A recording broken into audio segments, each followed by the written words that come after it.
Peru is undoubtedly a jewel in the crown of ancient sites that can be found all throughout the world. Not only does it contain some of the most astonishing, as yet unexplained polygonal masonry to be found anywhere, but it also contains many other anomalous, advanced features built with such precision and prowess they are still utilized by modern-day man. Irrigation systems still flow with fresh water as if they were built yesterday, still providing water to the local residents who reside in these mountainous areas. Agricultural technologies, utilized by our more modern ancestors, the Incas, undoubtedly aiding in the flourishing of their culture. It is a place that possesses such advanced features, academia can merely resign themselves to a limited close explanation of such wonders, as merely identified as pre-Incan.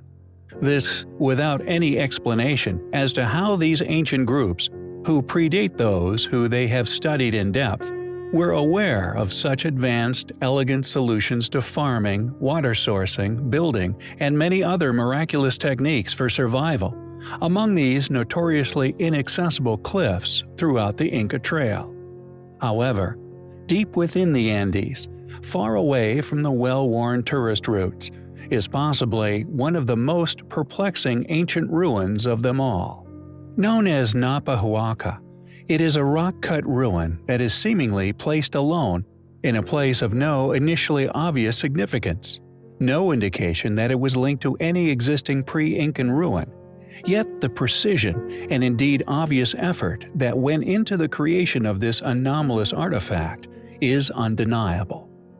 Carved into the mountainside, strongly reminiscent of false doors, features that can be found among many ancient ruins around the world, that, according to numerous ancient legends, were used by spirits to enter and exit the realm of the living.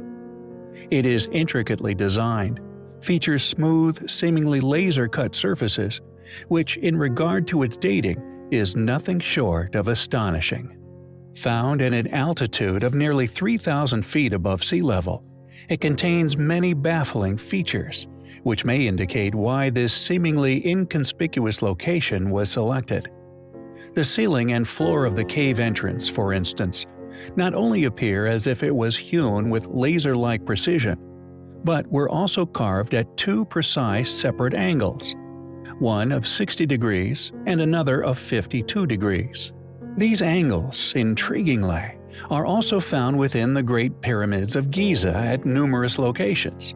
Furthermore, whoever constructed this possible false door somehow picked the only spot upon the mountain that contained traces of a mysterious blue stone. This blue stone, only found within this specific spot, has for many years been utilized within modern technology for its unique characteristic for its piezoelectric properties, a type of crystal capable of generating an electrical charge, used by radio manufacturers for many decades within receivers. The rock chosen for the specific location of the carving is also, intriguingly, magnetic in nature. What's more, if one travels exactly halfway around the world to the UK, the false door aligns perfectly with Stonehenge. Why was this false door created? How was it created with such precision? What tools were utilized by ancient man to achieve these feats of ancient engineering? Why was it placed at this specific location, a place that has been discovered to contain mysterious blue crystals with unique electrical properties?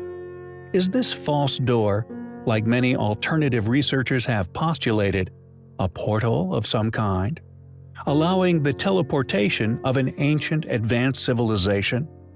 We find the location, the precision involved, and indeed the other intriguing characteristics surrounding this mysterious anomaly highly compelling. False doors are undoubtedly one of the most perplexing mysteries of the ancient world. Found all over the globe, legends regarding these enigmatic doorways, seemingly leading nowhere, actually once having been active portals of unknown origins, have permeated the many native cultures still found at many of these ancient anomalies. The toppled obelisk of Axum, for example, is not only one of the largest megaliths found on Earth, weighing many thousands of tons, once cut, transported, and subsequently erected within an obelisk field in Ethiopia, is drenched in false doorways. Found in peculiar locations within Peru's mountain ranges, one in particular found within a unique location within a rock face containing a rare element now used to increase radio frequencies.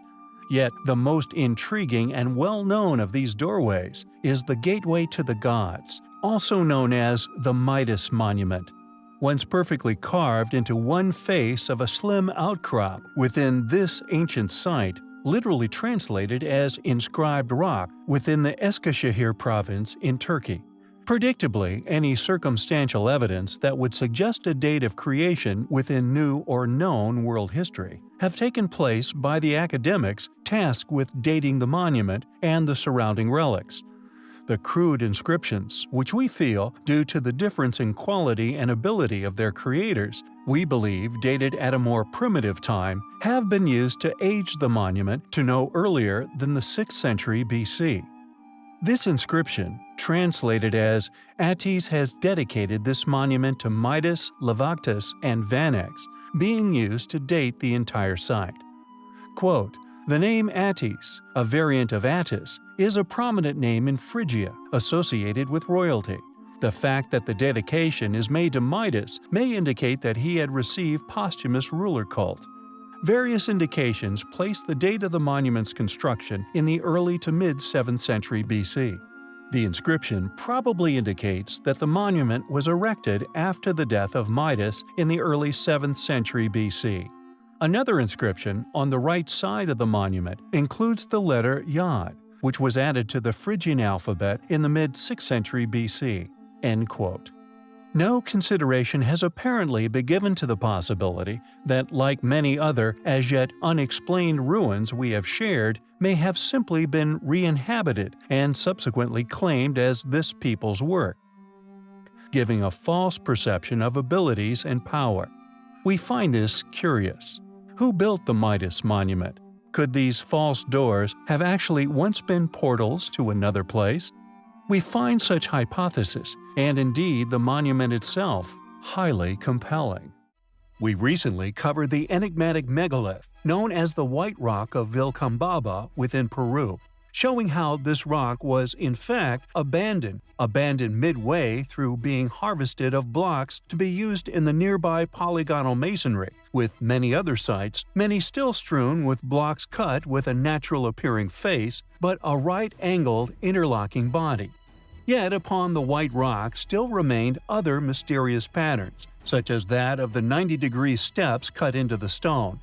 We have identified this kind of stone cutting previously, such as at Machu Picchu, clearly used to help construct the polygonal walls themselves, but also at other, until now unexplained, unfinished stones, many found throughout Peru.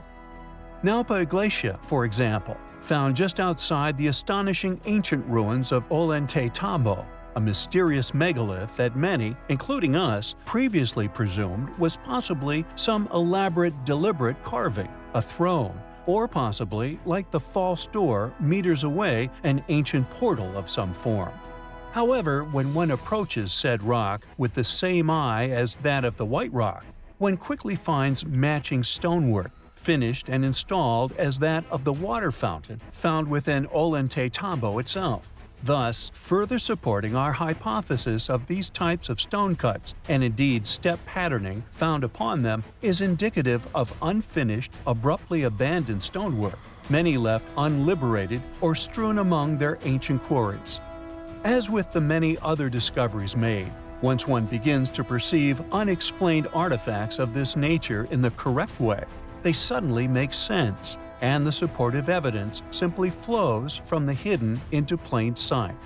How this, or possibly another, clearly advanced yet once Stone Age civilization made the cut marks into the solid pink Aswan granite found upon the unfinished obelisk among many other megalithic blocks found within the Aswan quarry within Egypt, however, is yet another mystery yet to be unraveled, but by identifying and distinguishing between what were enormous megalithic block quarries and what were those of the baffling polygonal blocks is, we believe, the correct path to take if one wishes to unravel the mystery of just how this lost civilization operated, what they were constructing, and hopefully explain who they were and indeed where we came from.